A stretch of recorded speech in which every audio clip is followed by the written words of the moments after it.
में से भी कोई सर्वश्रेष्ठ गायक गाना चाहता हो तो वो इन तक अज्ञाता तक पहुंचा दे नाम, तो उनको भी हम अवसर दे सकते हैं।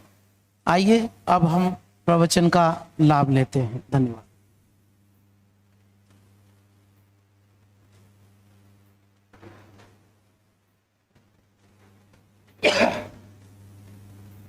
ब्रह्मो अर्हन्ताडं ब्रह्मो सिद्धाडं ब्रह्मो आयर्याडं ब्रह्मो वज्झायाडं ब्रह्मो लोवे सव्यसाहुडं मंगलमय मंगलकर्ण वीतराग विज्ञान हमहु ताहि जाते भय अर्हन्तादि महान करि मंगल करि हो महा ग्रंथ करन को काज जाते मिले समाज सब भावे निज पद राज।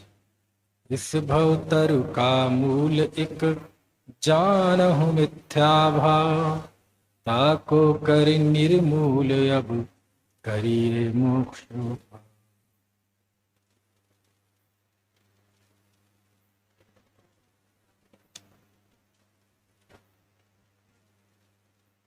आचार्य कल पंडित टोडरमल जी कृत मोक्ष मार्ग प्रकाशक शास्त्र सामने विराजमान है। 7वां अधिकार,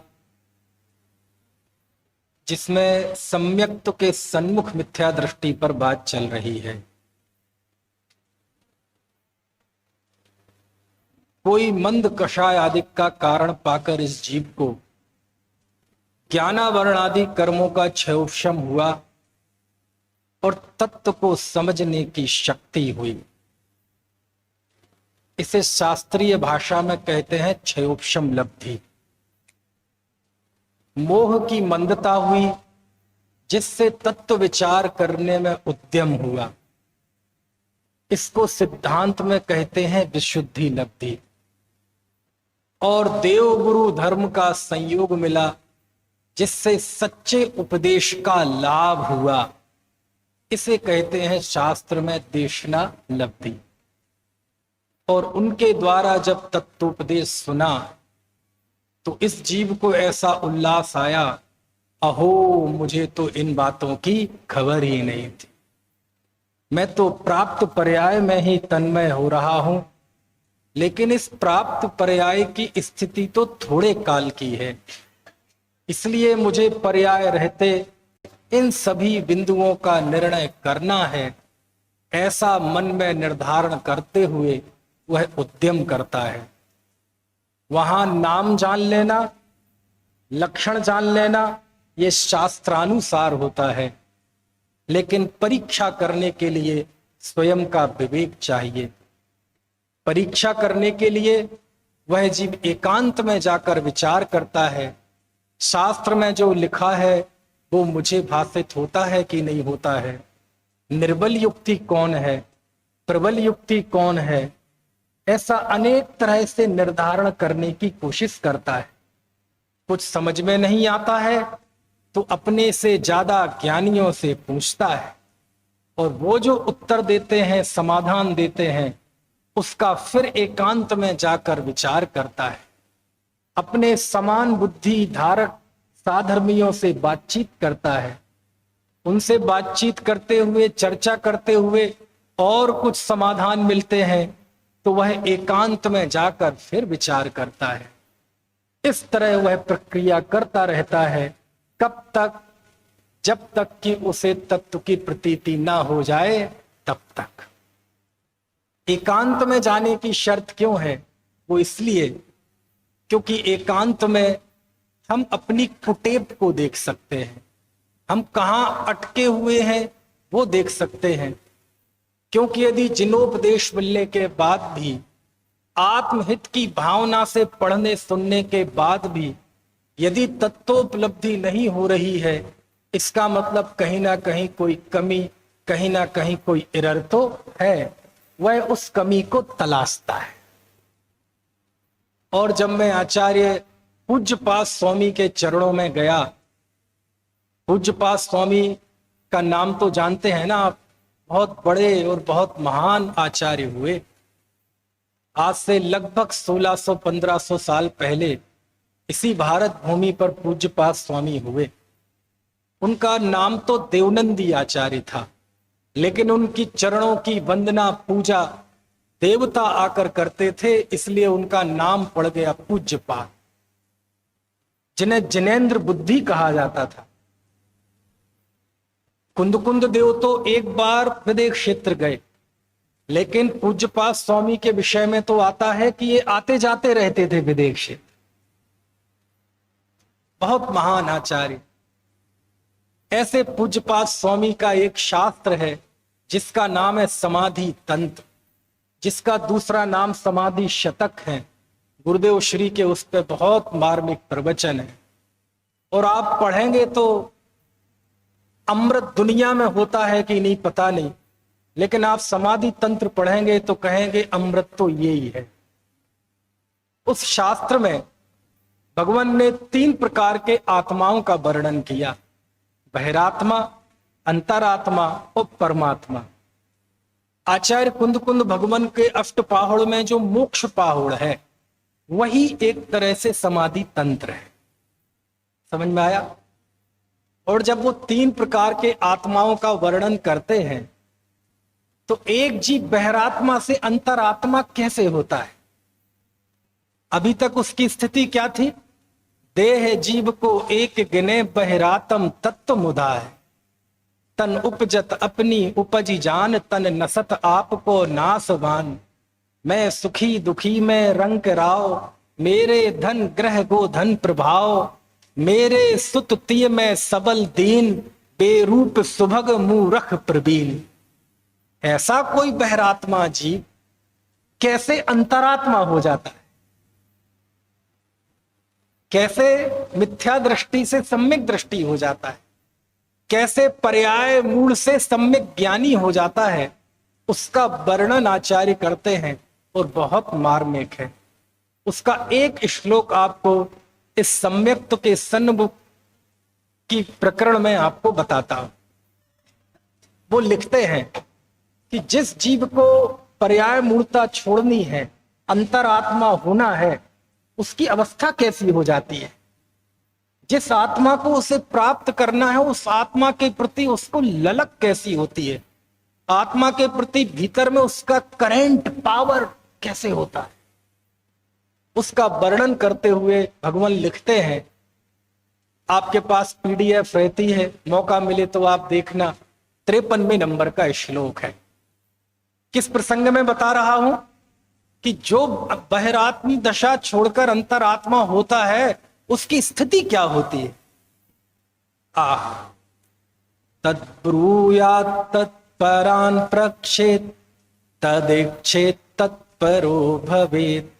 येन विद्यामयं त्यक्त्वा ये विद्यामयं व्रजेत्। वाह, समझ में तो आया नहीं होगा। देखो क्या लिखते हैं आचार्य ने। एक पंक्ति में पहली लाइन में 4 बार तत् शब्द का प्रयोग किया, और उस तत् शब्द का अर्थ होता है आत्मा। वहां इस तत् का अर्थ क्या है? आत्मा। एक लाइन में 4 बार तत्। अब आचार्य लिखते हैं, तद्ब्रूयात् तत्परान् पृच्छेत्, तदेक्षेत् तत्परो भवेत्। येन विद्यामयं रूपम त्यक्त्वा विद्यामयं व्रजेत्। समझ में आया?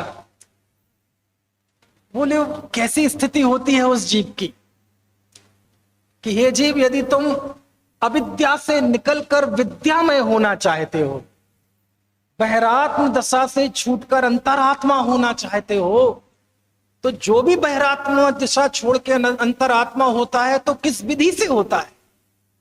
तो उसकी लगन कैसी होती है? उसके लिए लिखा तद्ब्रूयात्। आहा, वह उस आत्मा की ही बात करे। तद मतलब आत्मा। वहां तद्ब्रूयात् तत्परान् प्रक्षेत्, दूसरे से भी उस आत्मा के विषय में ही पूछे। जैसे मेले में बेटा खो गया हो, तो कैसी अवस्था होती है, खाना पीना छूट जाता है, बदहवास होकर वो माँ यहां जाती है। आपने छोटा बच्चा देखा है, लाल टी शर्ट पहने था, पसीने पसीने हो रही है, कपड़ों का पता नहीं कहां जा रहे हैं, रो रही है, समझ में आया, बदहवास घूम रही है। ऐसे लिखा आचार्य ने, तद्ब्रूयात् तत्परान् प्रच्छेद, उस आत्मा की ही बात करे। तत्परान् प्रच्छेद, दूसरों से भी उसके ही विषय में पूछे। तदिच्छेद, उस आत्मा की ही इच्छा करे। तत्परो भवेत्, उस आत्मा के लिए ही तत्पर रहे।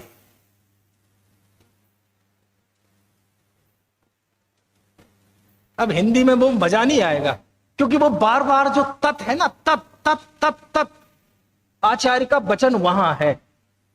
तद्ब्रूयात्, उसी की बात करे। तत्परान् प्रच्छेद, उसी के विषय में पूछे।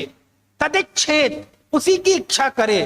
तत्परो भवेत्, उसी के लिए तत्पर रहे। 4 बार तत् शब्द का प्रयोग है। वो तत् शब्द मतलब आत्मा के लिए, आत्मा की बात करे।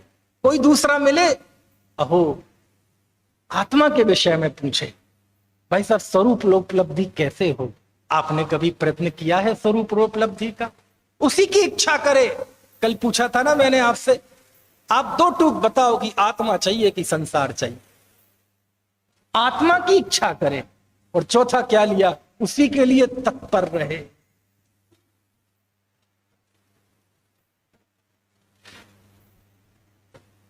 निकाल लिया लगता आपने, यही लिखा ना, एक आध शब्द यहां वहां तो नहीं है। जगदीश भाई ने भी निकाल लिया। ऐसे 10-12 श्रोता हो तो मैं तो 24 घंटे स्वाध्याय करने के लिए तैयार हूं। समझ में आया?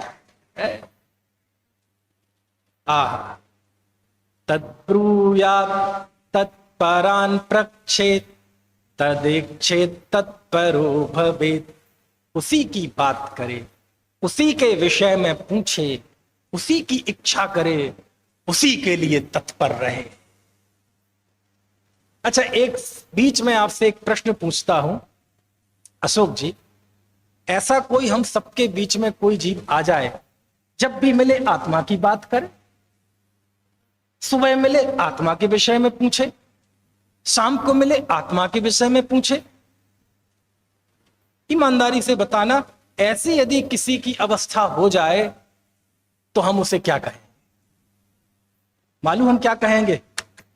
भाई इसे तो कोई ऊपरी चक्कर हो गया।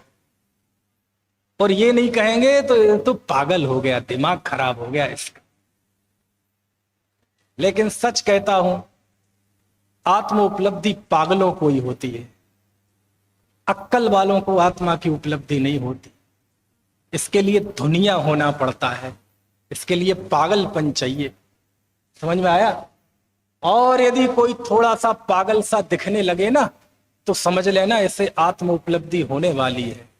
क्योंकि जब आत्म उपलब्धि होगी तब तो पूरे ही पागल हो जाए।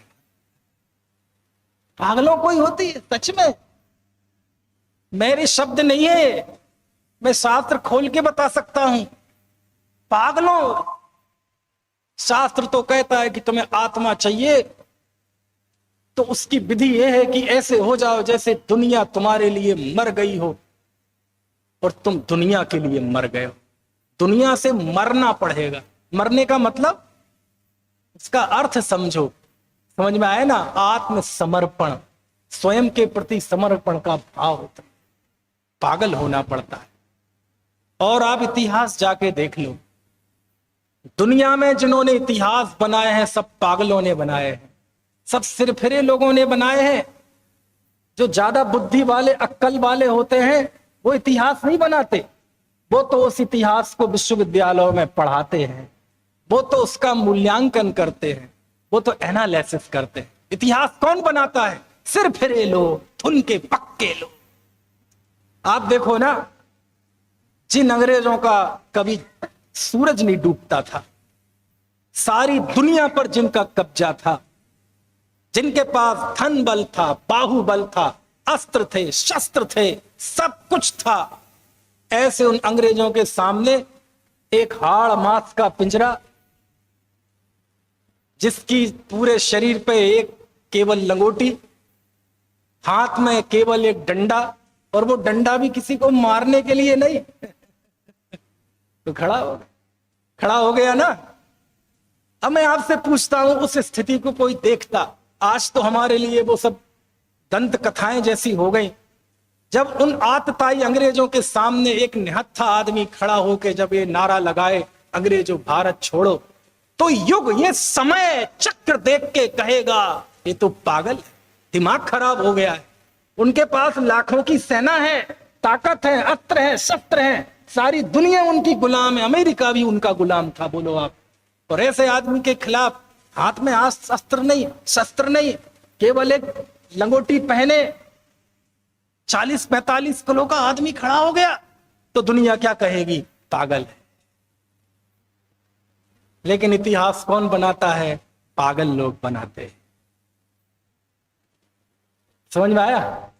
ये दुनिया लोग इतिहास बनाते हैं, सिरफिरे लोग, जिनका सिर फिर गया हो, जिन्हें बस एक दिख रहा हो ये भागेंगे कैसे। बाकी लोग एनालिसिस करते हैं, रिसर्च करते रहते हैं, कैसे हुआ कैसे हुआ। और ये बुद्धिजीवी जब शहीद होने की बारी आती है तो सबसे पहली पतली गली से निकल लेते हैं, क्योंकि बुद्धिमान व्यक्ति, अक्लमंद व्यक्ति हमेशा एक सेफ जोन में खेलता है। वो वहीं तक लिखता है, वहीं तक बोलता है कि जहां उस पे कोई आंच ना आए, और जहां अपने पे आंच आने लगे वो निकल लेता है। लेकिन सिर्फ ऐसा नहीं होता, वो तो सिर पे कफन बांध कर आता है। मैं आपसे पूछता हूं, आत्मोपलब्धि के लिए भी ऐसा ही पागलपन चाहिए, ऐसा पागलपन चाहिए अखिलेश जी। तद्ब्रूयात् तत्परान प्रक्षेत तदेक्षेत तत्परो भवेत्। कौन बोल रहा है? ये वचन है किसके जो मैं बोल रहा हूं? मैं बार बार कहता हूं, अरे हम सब मिलके ही श्रोता हैं, जिन वाणी के पाठक हैं। वक्ता तो आचार्य भगवंत। हमारी कहां हैसियत है कि हम कोई प्रवचन कर सके, उपदेश दे सके? हमारी नहीं है हैसियत इतनी। ये तो जिन महान लोगों को ये तत्व ज्ञान बताना चाहिए था, उनने बताना बंद कर दिया, तो हम छोटे मोटे जीवों को आपस में बैठ के तत्व चर्चा करके उस डैमेज को कंट्रोल करना पड़ता। अन्यथा है वही, क्या लिख रहे, बोलना जरा। तद्ब्रूयात्, उसी के बारे में बात करे। तत्परान प्रक्षेत, उसी के बारे में पूछे।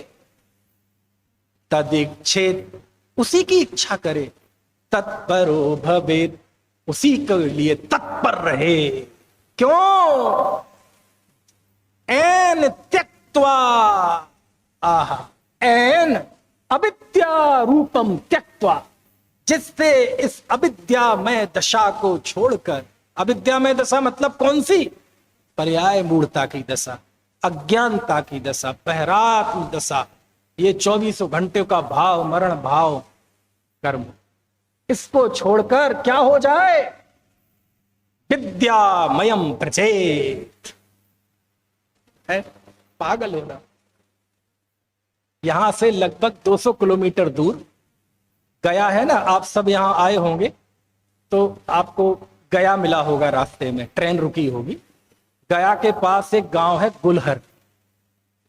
खुशहाल चंद जी, कौन सा गांव है? गुलहर। गुलहर में एक बिल्कुल जंगल में गांव है, बिजली भी नहीं, पानी भी नहीं। एक मजदूर वहां रहता था, और उसका काम क्या था? कोई नौकरी नहीं थी, कोई व्यापार नहीं था। जो पहाड़ था एक, तो पहाड़ पे ही लकड़ियां बीन बीन के जैसे तैसे दाल रोटी चलाता था। गरीब आदमी था, पत्नी भी थी। अब एक दिन क्या हुआ कि वो पहाड़ पे गया और उसकी पत्नी उसको रोटी लेके गई, है ना। वो लकड़ियां बीनने गया और उसका पैर फिसल गया। अब उसको जरूरी थी, तुरंत इमरजेंसी थी इलाज के लिए, लेकिन जहां उसे जाना था, जिस कस्बे में, अत्री नाम का कस्बा, वो वहां से 55 किलोमीटर दूर। गरीब आदमी कैसे जाए? जाने की कोशिश की उसने, लेकिन वहां तक पहुंचता उसके पहले उसकी पत्नी मर गई। आपने ताजमहल तो देखा है ना आगरा में, प्रेम की निशानी शाहजहां ने बनवाया था। अब वो पता नहीं प्रेम की निशानी है कि किसकी निशानी है, पता नहीं। भारत देश में तो गली गली में शाहजहां है, समझ में आया? उसमें से एक शाहजहां मैं बता रहा हूं आप। अब वो जो पहाड़ था, वो पहाड़, यदि वो पहाड़ नहीं हो ना तो उस गांव पहुंचने की दूरी बहुत कम रह जाएगी, बहुत आसान हो जाएगी चीजें। लेकिन जब उसकी पत्नी मर गई तो उसके अंदर में ये बात ऐसी घर कर गई कि उसने कहा नहीं नहीं, मेरी पत्नी मर गई इस असुविधा की वजह से, लेकिन अब मैं कसम खाता हूं कि कोई दूसरी पत्नी मेरी पत्नी की तरह नहीं मरेगी। और उसने संपर्क किया, सरकार के पास गया कि इस पहाड़ को काट के यहां से रास्ता बना दो ना, 55 किलोमीटर का 15-10 किलोमीटर रह जाएगा।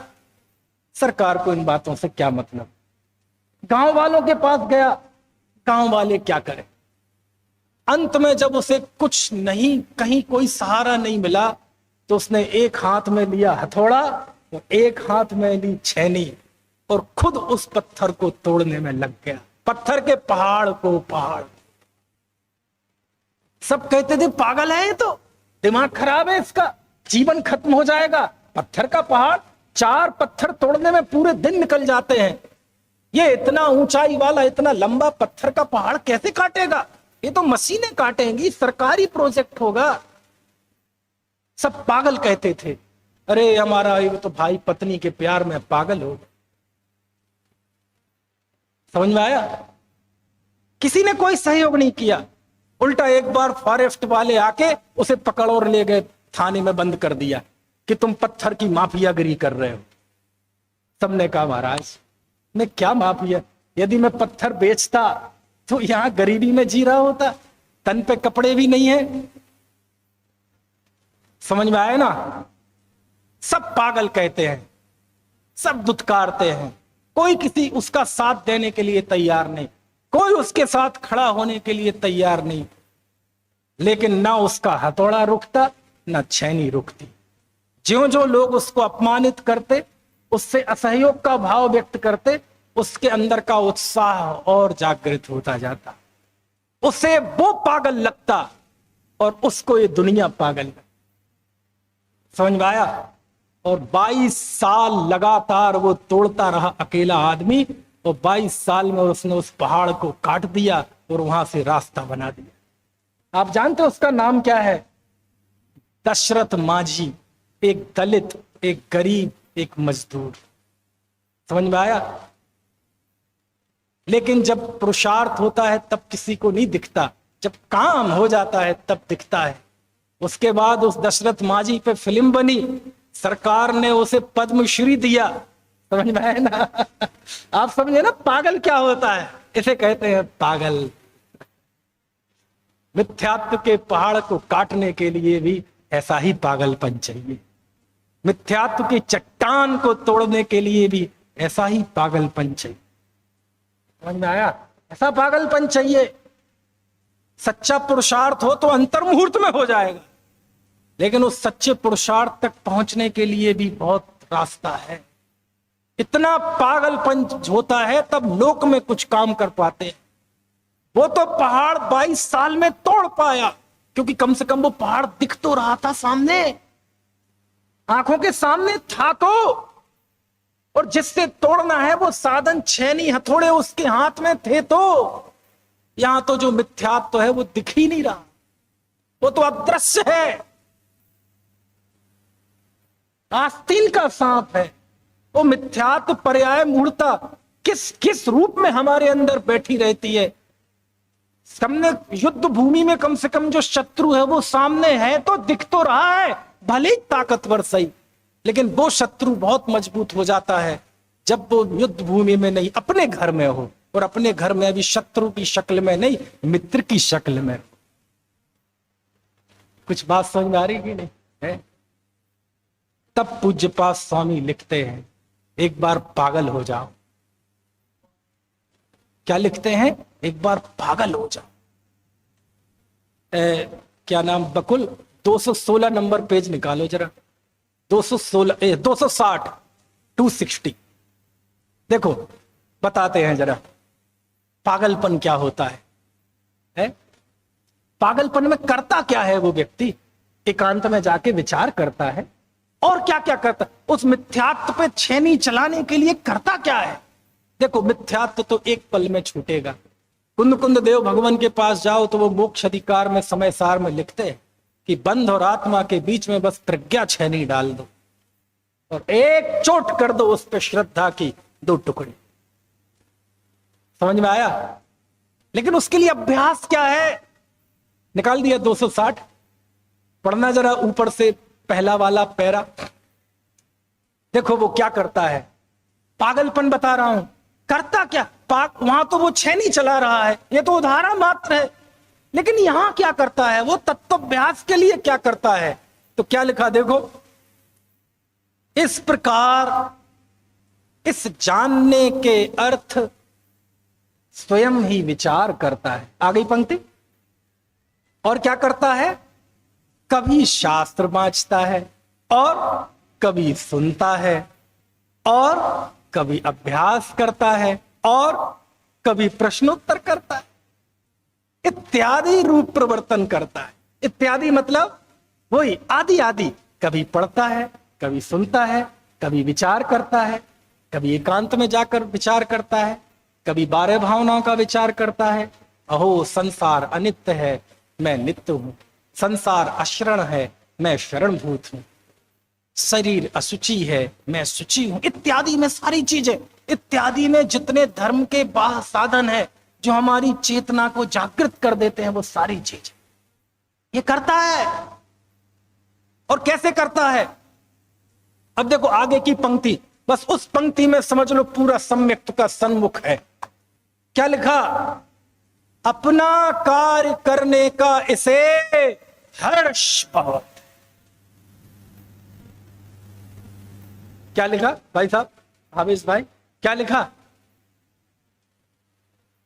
क्या लिखा?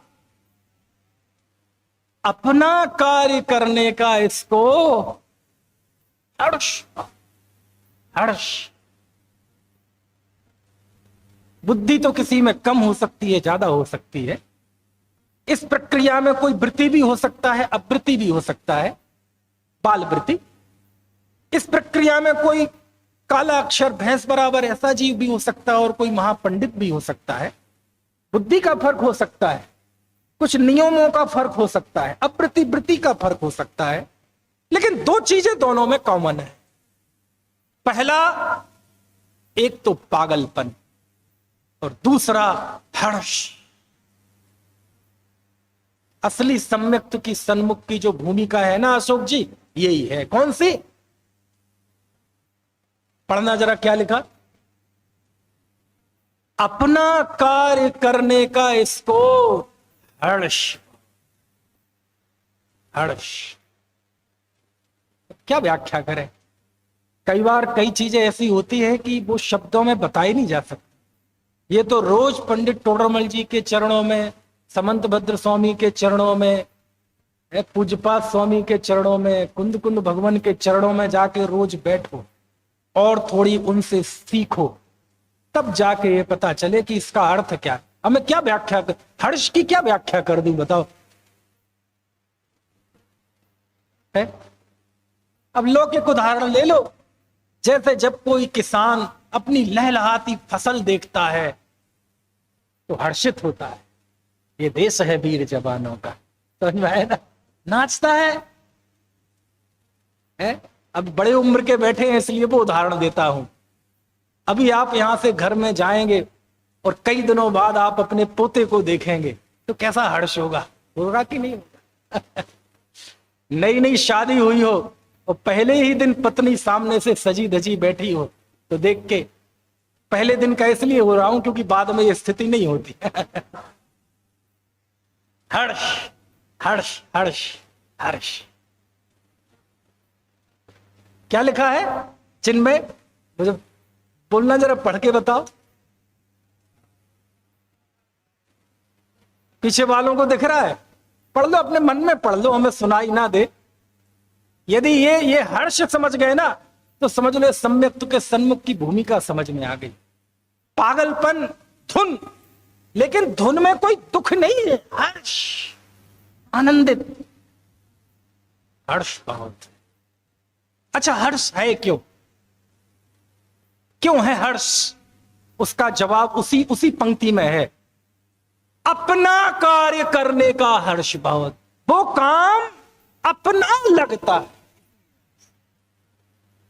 बाकी 24 घंटे दुकान, मकान, बीबी, बच्चे, ये तो गधा मजदूरी है। समझ में आए ना? लेकिन इस आपाधापी के बीच में जो समय, जो ऊर्जा, जो शक्ति मेरी भेद विज्ञान के अभ्यास के लिए लगी, वो अपना कार्य है। कल कहा था ना, वो मेरे पल हैं, मेरे क्षण हैं, उसमें पर का विचार क्यों? सारी बातें यहीं से हैं। ऐसा नहीं कोई मैं कोई नई बात बता रहा हूं। क्या नया बताऊंगा? तीर्थंकरों की वाणी में क्या रह जाता है? द्वादशांग में क्या रह जाता है? गुरुदेव ने क्या छोड़ा है? बताओ। थाली सजा दी, ग्रास बनाया, मुंह में तक रख दिया, और चबाना ना पड़े तो यहीं मसल के मिक्सर में पीस के मुंह में डाल दिया। अब आदमी गटके भी नहीं। समझ में आया? तो टोडरमल जी की भाषा में कहे, उसके अभागेपन की महिमा कही दी। ये कहने के तरीके हैं कि हमसे नहीं कही जाती। क्या लिखा? अपना कार्य करने का। बाकी तो कार्य, ये भोजन करता हूं, ये अपना कार्य है। दुकान पे बैठता हूं, हमारा कार्य है। ये कार्य तो यदि पशु होता तो भी नहीं करना पड़ता। बताओ कौन सा पशु आजीविका करता है? नहीं है हमारा कार्य। अपना कार्य ये है। कौन सा? प्रश्नोत्तर करता है, शास्त्राभ्यास करता है, पूछता है, क्योंकि ये काम वो आत्म केंद्रित होकर कर रहा है। आत्म केंद्रित होकर किया गया स्वाध्याय सम्यक दर्शन का सशक्त कारण है। आत्म केंद्रित होकर किया गया देव दर्शन सम्यक दर्शन का कारण है। आत्म केंद्रित होकर किया गया स्वाध्याय सम्यक का कारण है। आत्म केंद्रित होकर करना। आत्म केंद्रित है, इसलिए इसमें हर्ष आ रहा है, हर्ष आ रहा है, हर्ष, हर्ष, आनंद, आनंद, आनंद। ये हर्ष का काम है अखिलेश जी। ये धर्म के मार्ग में आनंद होता है। जो व्यक्ति धर्म पालन करते करते यदि उसके अंदर कुंठाएं बढ़ती हैं, यदि फ्रस्ट्रेशंस आता है, यदि दुनिया से शिकायतें बढ़ रही हैं, क्रोध बढ़ रहा है, अहंकार बढ़ रहा है, चिड़चिड़ाहट बढ़ रही है, ईर्ष्या बढ़ रही है, धर्म करते करते यदि हमारा हृदय संकुचित होता जा रहा है, हमारे अंदर मैत्री भावना नहीं आ रही है, दुनिया को निर्दोष देखने की भावना नहीं आ रही है, निंदा में परिवर्तन हो रहे हैं, समझ में आए ना? तो वो सब हो सकता है, लेकिन वह धर्म, धर्म मतलब आनंद। धर्म प्रकट होना मतलब आनंद की कड़ी का जगना। धर्म की वृद्धि होना मतलब आनंद बढ़ना, खुशी, प्रसन्नता। समझ में आया क्या लिखा है? बुलवाऊं जरा, लिखो, बोलो। अपना कार्य करने का इसको हर्ष बहुत है, हर्ष है। पंडित जी, गुलाब चंद जी, क्या व्याख्या करेंगे बताओ? आपसे कहा जाए हर्ष की व्याख्या करो, अरे भैया लोक में हम कितनी उदाहरण दे लें। ये हर्ष तो कुछ अलग जाति का है, ये हर्ष तो कुछ अलग है। ये हर्ष ना होता तो कोई व्यक्ति साधुता छोड़ के, इतनी मान प्रतिष्ठा छोड़ के, जान की परवाह किए बिना बोलो मुख पट्टी छोड़ सकता है? हर्ष, हर्ष। हर्ष है। बोलो, अपना कार्य करने का, बोलो जरा। अभी भक्ति संध्या होगी तो मुझे पता है आप सब बोलेंगे भक्ति हर्षित होकर। बोलो, अपना काम करने का इसको हर्ष बहुत है। और जब हर्ष है तो देखो पंडित जी आगे लिखते हैं, इसलिए अंतरंग में प्रीति से उसका साधन करता है। कैसे? प्रीति से, मजबूरी में नहीं, प्रीति से, आनंद से। आनंद से शास्त्र पढ़ता है, आनंद से प्रश्नोत्तर करता है, आनंद से चिंतन करता है, दुखी होकर नहीं, भागकर नहीं, परेशान होकर नहीं, प्रीति से। समझ में आया ना? है, शास्त्र पढ़ता है, प्रीति से पढ़ता है, ये इस बुद्धि से नहीं, ये तो क्या है, ये तो उधार की बुद्धि है। समझ में आया ना? ये तो अरे नहीं नहीं, ऐसा कह के जिनवाणी नहीं नहीं, ऐसा ऐसा नहीं बोलना चाहिए है। क्या करे, पद्धति ऐसी हो गई। कोई थोड़ी सी शास्त्र गहरे अभ्यास की बात करने लगे या तो पंडिताई है। अरे भैया, इसमें अटकने का निषेध है। इस जिनवाणी के जरिए लोकेशणा का पोषण करे उसका निषेध है। लेकिन कुंद कुंद देव के चरणों में जाओगे ना, कुंद कुंद देव भगवान आत्मा के बाद यदि सबसे ज्यादा गीत उन्होंने किसी के गाए हैं तो जिनवाणी के गाए। जब वो लिखते आगम चक्षु साहू इंद्रिय चक्षुणी सब भूदाणी देवाया ओहि चक्षु सिद्धा पुण सभ्यदा चक्षु। बोले जैसे दुनिया के लिए ये आंखें हैं, ऐसे लिए साधकों के लिए तो ये शास्त्र, ये आगम ही आंखें हैं। जैसे हम इन आंखों से देखते हैं, साधक पुरुष सारी दुनिया को आगम की आंखों से देखते हैं। समझ में आया? आगम नहीं होना मतलब साधक पुरुष अंधे हो जाएं। क्यों? अरे 12वें गुणस्थान में भगवान आत्मा भी आगम प्रमाण है भाई साहब। आप आगम से ही सब कुछ जानते हैं। सुख प्रत्यक्ष प्रमाण है। जैसे प्रत्यक्ष स्वसंवेदन आनंद कहा, आगम आत्मा तो केवली को प्रत्यक्ष है, छह द्रव्य केवली को प्रत्यक्ष है। स्वर्ग नरक सब साधना का एकमात्र आधार यदि कोई है तो आगम। इसको प्रीति, क्या मैं कह रहा हूं, क्या कह रहे? प्रीति, बहुत आनंद से, प्रीति से इसका अभ्यास करना, प्रीति से, हे से नहीं, ये तो कुछ नहीं है, उधार की वाणी है, नहीं नहीं, खूब आनंद। जिनवाणी का गहरा अभ्यास करना।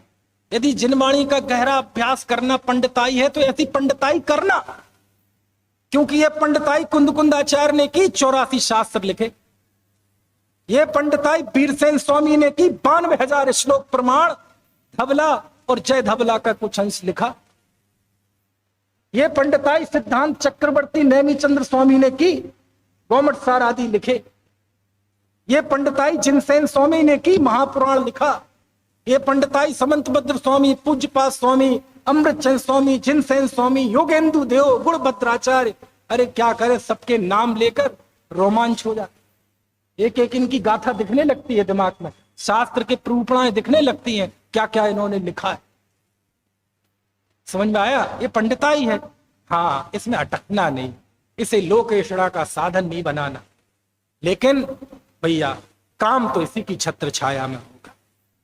पढ़ते पढ़ते हाँ ये तो ऐसा है, ये तो ये है, ये इस बुद्धि से हित होगा नहीं। अरे जिससे सीख रहे हैं बहुमान, बहुमान।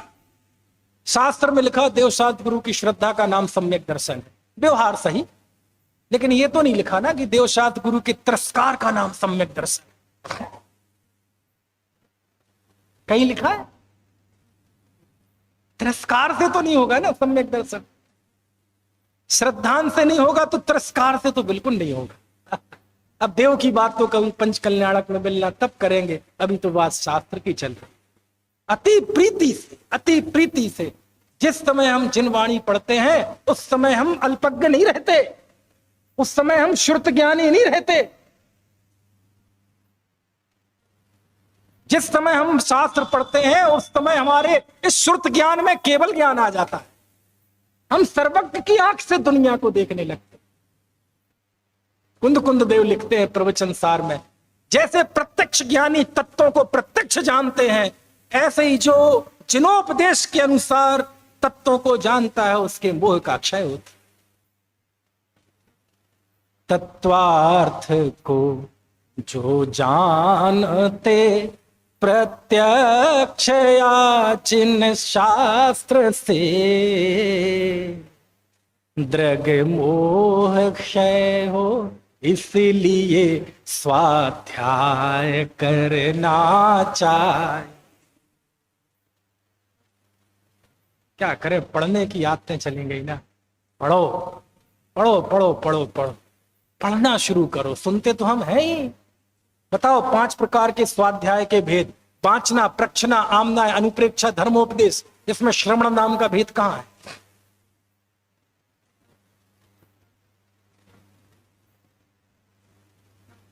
लवलेश जी है श्रवण नाम, घबराना मत, उपांतर से वो भी है, देशना लब्धि में आता है, इन 5 में तो नहीं है ना। है? वो भी है, घबराना। 5 स्वयं पढ़ो। स्वयं पढ़ो। है? क्या बात। देखो क्या लिखा, अंतरंग प्रतीति से हर्ष बहुत है। अंतरंग प्रतीति से साधन करता है, तुच्छ मान के नहीं। ये जिनवाणी तो है ना, हर्ष के साथ, हर्ष के साथ। और ऐसा कब तक करता है? आगे की पंक्ति पढ़ो जरा, कौन पढ़ेगा? मैं ही पढ़ देता हूं। हा, इस प्रकार साधन करते हुए, और कोई उपाय नहीं है, और कोई साधन नहीं है। आत्म उपलब्धि में कोई लॉटरी नहीं लगेगी, इसका कोई शॉर्टकट नहीं है, यही मार्ग है। इस प्रकार साधन करते हुए जब तक सच्चा तत्व श्रद्धा न हो, यह इसी प्रकार है, ऐसी प्रतीति सहित जीवादि तत्वों का स्वरूप आपको भासित ना हो। अब तीसरा बिंदु देखो, तीसरा बिंदु, सावधान हो जाओ, थोड़े सावधान हो जाओ भैया, सावधान। तीसरा बिंदु, जैसी पर्याय में अहम बुद्धि है, कैसी?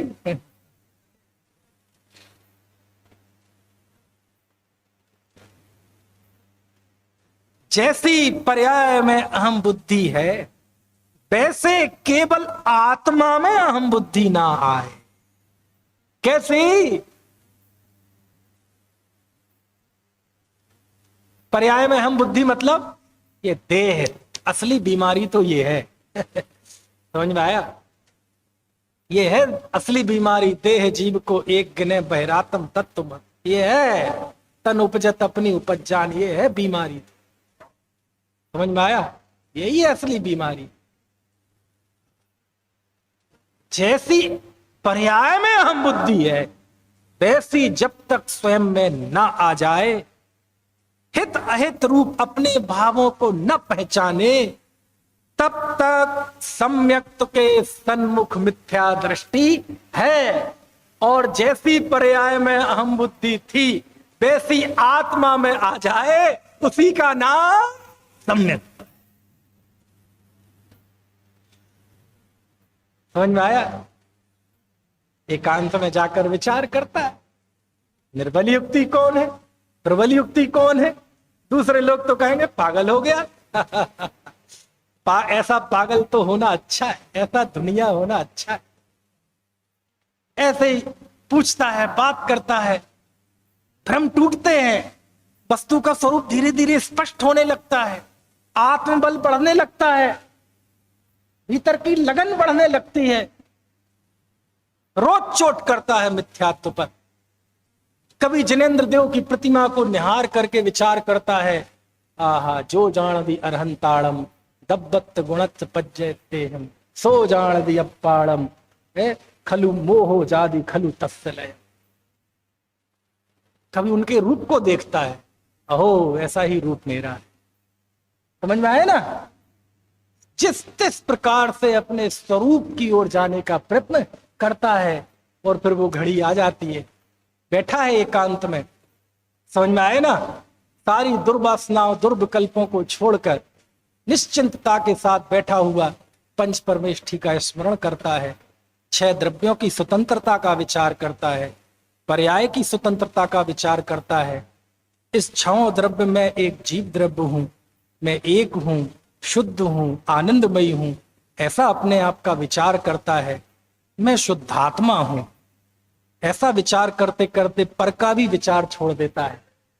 मैं शुद्धात्मा हूं ये नहीं, शुद्धात्मा कहते ही ऐसा लगता है कुछ अशुद्ध भी है दुनिया में।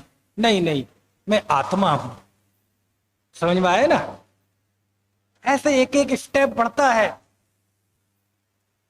अबुद्धिपूर्वक। समझ में आया? मैं आत्मा हूं, ऐसी कोई 3 चीजें हैं क्या? नहीं, आत्मा हूं। अरे ये द्वैत बर्दाश्त नहीं हो रहा। हूं। ये हुंकार जो भीतर की है ना, हुंकार नहीं, हुंकार। एक हुंकार तो वो होती है युद्ध भूमि में, जो वीर योद्धा तलवार निकाल के कहता है कोई? ये वो हुंकार नहीं है, ये हुंकार। ये हुंकार जितनी घनी होती जाती है, ये हुंकार जितनी घनी हो जाती है, परिणामों को समर्पित कर देता है उस एकत्व भक्त के लिए। उस समय जो इसकी 2 अवस्थाएं आती हैं, उसे शास्त्र में एक को कहा प्रायोग्य लब्धि और एक को कहा करण लब्धि। प्रायोग्य मतलब एक विशिष्ट तरह की योग्यता उसके अंदर डेवलप हो जाती है, उसके परिणामों में इतनी विशुद्धि हो जाती, इतनी विशुद्धि हो जाती है, सिद्धांत में उसका बहुत वर्णन है। कर्मों की स्थिति अंतः कोड़ा कोड़ी सागरूपम रह जाती है। नवीन जो कर्म बनता है वो भी अंतः कोड़ा कोड़ी सागरूपम के संख्यात भाग रहता है। एक एक पल जो जो इस लब्धि में बढ़ता है वह भी घटता जाता है। कितनी ही पाप प्रकृतियां घट जाती हैं, लेकिन ये सब अपने आप होता है, इसमें उसका कोई कर्तृत्व नहीं है, ये सब होता रहता है स्वतः। इसका काम तो क्या है? एकमात्र आत्म विचार, हुंकार, जो विकल्प अभी निर्विकल्प नहीं हुआ है, अभी सविकल्प ही है, लेकिन ज्ञान में जो हुंकार चल रहा है, हूं, इसकी सघनता, इसमें परिणामों की मग्नता जो जो बढ़ती है, तो सबसे पहले प्रायोगिक लब्धि आती है। और जब ये होता है तो कर्मों में बहुत उठापटक होती है। इसका वर्णन लब्धि सार में लिखा। लेकिन वो क्या है? आपको दर्द हो, ये सिर दर्द की दवाई है, ये खा लो। खाने के बाद क्या प्रक्रिया होगी वो होगी, लेकिन वो जानोगे तो, नहीं जानोगे तो आपका काम पहले गोली खाना है। ऐसे यहां उपयोग आत्मा के नजदीक पहुंचने सघन होता जा रहा है, और यहां कर्म थर थर कांपते जाते। बहुत पहले एक भजन सुनता था मैं, अब तो वो चलता ही नहीं। कहत गुणधर आत्मचिंतन की घड़ी है, ऐसा कुछ था। किसी को पुराने लोगों को याद होगा, हाथ खड़े करना, किसी को है इस तरह का याद? पीछे एक हाथ खड़ा, उसमें एक पंक्ति आती है, जिस समय हो आत्म दृष्टि कर्म थर थर कांपते हैं। हाँ, क्या क्या क्या है? थर थर कांपने लगे हैं, प्रायोग लब्धि आ गई, थर थर कांप रहे हैं, थर थर कांप रहे कर्म, लेकिन उसे कुछ नहीं पता। वो सब तो केवल ज्ञानी ने हमें बताया। उसे भी असल में वो तभी पता चलेगा प्रत्यक्ष, जब वो खुद केवल ज्ञानी हो जाएगा कि उस समय ऐसा ऐसा कर्मों में हुआ था। वो शास्त्रों में लिखा है। और सघन हुआ हुंकार हुंकार हुंकार। और ऐसे परिणामों की विशिष्ट जाति होती है कि वो उस जौन में पहुंच जाती है, उसकी विशुद्धि, उसका समर्पण। प्रायोगिक लब्धि वाला तो गिर भी सकता है, अभव्य भी पहुंच सकता है प्रायोगिक लब्धि में, लेकिन एक ऐसी विशुद्धि प्रकट हो जाती है कि उस जौन में यदि वो पहुंच गया तो उस जीव को सम्यक दर्शन होता ही है। उसको शास्त्र में कहा है करण लब्धि। कौन सी लब्धि? करण। करण याति होता है परिणाम। सिद्धांत में 3 तरह के परिणाम कहे, अधा करण, अपूर्व करण, अनिवृत्ति करण। और उसमें बहुत कुछ होता है, स्थिति बंधावसरण, कर्मों का अनंत गुनाहीन होना, प्रशस्त प्रकृतियों का स्थिति अनुवाद घटना बहुत होता है। क्यों? कर्म थर थर। लेकिन अभी भी सविकल्प है।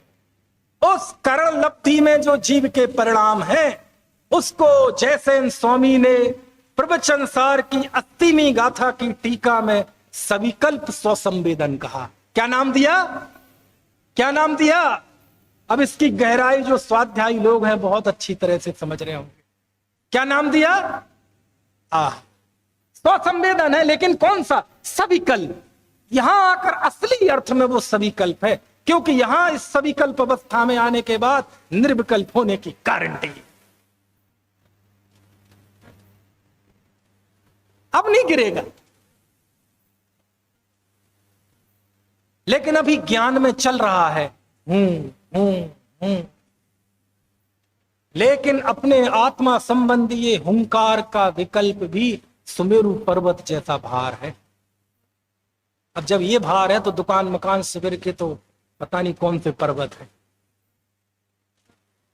उस जौन में, उस अवस्था में वो भी भार है। लेकिन हुंकार बढ़ती गई, समर्पण बढ़ता गया,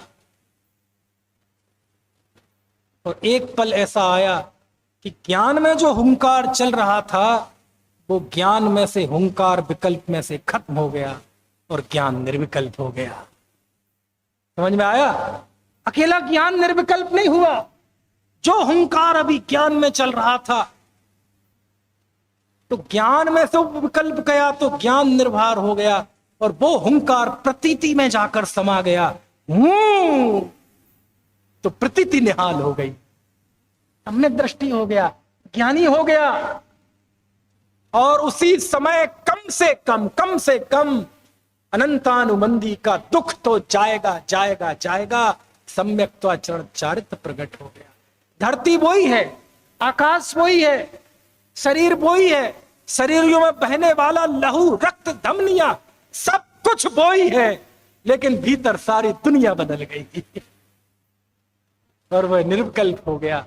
स्वसंवेदन। कुछ बदला? हां, बहुत बदला है। कर्मों में तो इतना कुछ हुआ है कि शास्त्र भरे पड़े। 41 प्रकृतियों का संवर तुरंत। समझ में आया? अनंत संसार का नाश तुरंत। वो आनंद की दशा। बाहर में कुछ बदला होगा, बाहर में हंसता होगा तो अब थोड़ा गंभीर हो जाएगा। बाहर कुछ नहीं बदलेगा, तो कुछ तो बदलेगा भीतर में। हाँ, बदलेगा बदलेगा बदलेगा, बहुत कुछ होगा अंदर में, बहुत कुछ होगा। क्या होगा अब कैसे बताऊं शब्दों में? तो चलते हैं ज्ञानियों के शरण में। अब हम अमर भय ना मरेंगे। क्या होगा? निर्भयता। सम्मा दिट्ठी जीवा निशंका हों तिड़ भया तेड़, सत्य भय विप मुक्का जम्हा तम्हा दूर शंका। कोई भय नहीं। सारे भय, सारे संकटों की मूल में ये पर्याय मूलता थी। मैं शरीर हूं, यही सारे अमंगलों की जननी है। यहीं से सारे भय पैदा होते हैं। जन्म का भय, मरण का भय, अगुप्ती भय, अनरक्षा भय, अकस्मात भय, वेदना भय। जब इस पर्याय मूलता को ही मूल से नाश कर दिया, अब हम अमर भय ना मरेंगे। क्यों? तन कारण मिथ्यात दियो तजी। है क्या लिखा? तन कारण मिथ्यात दियो तजी। आत्मविश्वास क्यों करी देह धरेंगे, अब हम अमर भय ना मरेंगे। है? दौलत राम जी ने तो इसे अलंकारिक शैली में समझाया। अब मेरे संकित सावन आयो, बीती कुरीति मिथ्यामति ग्रीसम, पावस सहज सुहायो। अब मेरे संकित सावन आयो। समझ में आया ना? धूल धूल कहीं भूल न सूझत, समरस जल झिर लाग्यो, उधर को निक से अब बारी। अर्थ मत पूछना।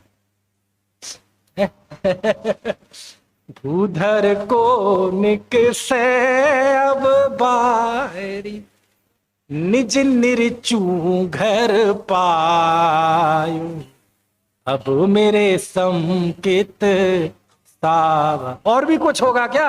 होगा ना? अरे बहुत कुछ होगा। बनारसी दास जी तो कीर्तन करते हैं उस परिणति का। वेद विज्ञान जग्यो जिनके घट, शीतल चित्त भयो जिमी चंदन, केली करे शिव मार्ग में, जग माही जिने सुर के लघु नंदन, सत्य स्वरूप सदा जिनके, प्रगटो अवदात मिथ्यात्व निकंदन, शांत दशा तिन की पहचानी, करे करी जोरी बनारसी बंधन। समझ में आए ना? स्वार्थ के सांचे परमार्थ के सांचे, चित्त सांचे सांचे बैन बोले सांचे जैन मती है, काहू के विरुद्ध नाही पर जाय बुद्धि नाही, आत्म गवेशी है गृहस्थ है ना जती है, रिद्धि सिद्धि वृद्धि दी से घट में प्रगट सदा, अंतर के लक्ष्य सो अजाची लक्ष्यपति है, दास भगवंत के उदास रहे जगत सो, सुखिया सदैव एक जीव संकिति है। अनंत आत्मविश्वास। और भी कुछ होगा ना? शास्त्र भरे पड़े हैं आचार्यों ने उस परिणति की प्रशंसा में। प्रशम होगा, आस्तिक होगा, संवेग होगा, अनुकंपा होगी। और कुछ होगा क्या? 8 मद नहीं रहेंगे। और कुछ होगा क्या? मैत्री भाव, प्रमोद भाव, कारण भाव, माध्यस्थ भाव। समझ में आया? अब ये तो हरि अनंत, हरि कथा अनंता है, ऐसे मैं बोलता रहूंगा। समय तो हो ही गया है, अब बाकी की चर्चा फिर कभी होगा।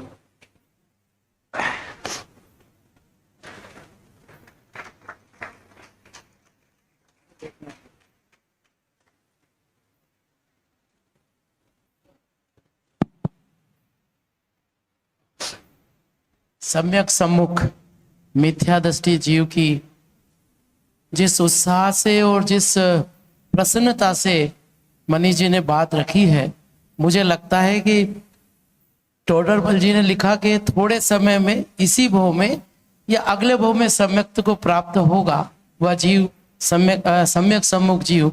मुझे लगता है कि इसी जन्म में अभी हो जाएगा। जिस उत्साह के साथ और जिस लगन के साथ उन्होंने प्रस्तुतिकरण दिया है वो अद्भुत है। मैं आपको बताना चाहता हूं, जब हम यह शिविर की व्यू रचना रच रहे थे तब मनीष जी को जब फोन किया, बातचीत हुई, तो बोले हस्तिनापुर भी जाना है, छुट्टियों की स्थिति, क्योंकि हर व्यक्ति, हर संस्था, हर शिविर उन्हें याद कर रहा है, तो कहाँ कहाँ जाए, कैसे जाए। मैंने कहा यहाँ तो आना ही होगा। तब फिर बहुत पुरुषार्थ पूर्वक कठिन परिश्रम करके 9 तारीख से हमारे साथ हैं। कल सुबह भी उनका प्रवचन प्रथम होगा, इसलिए जोरदार हम मनीष जी का स्वागत करते हैं और उनके इस जिन धर्म प्रभावना के अपूर्व भाव का सम्मान करते हुए मैं अजीत जी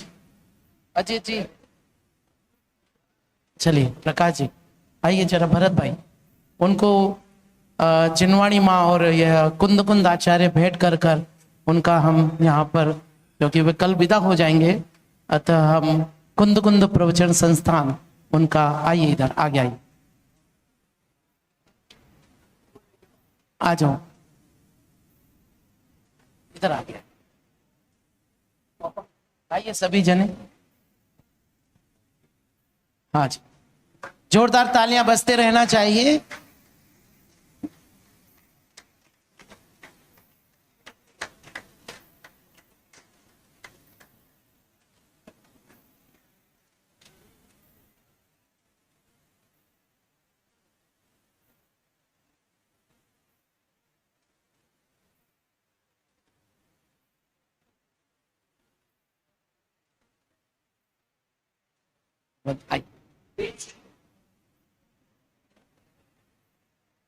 देखिए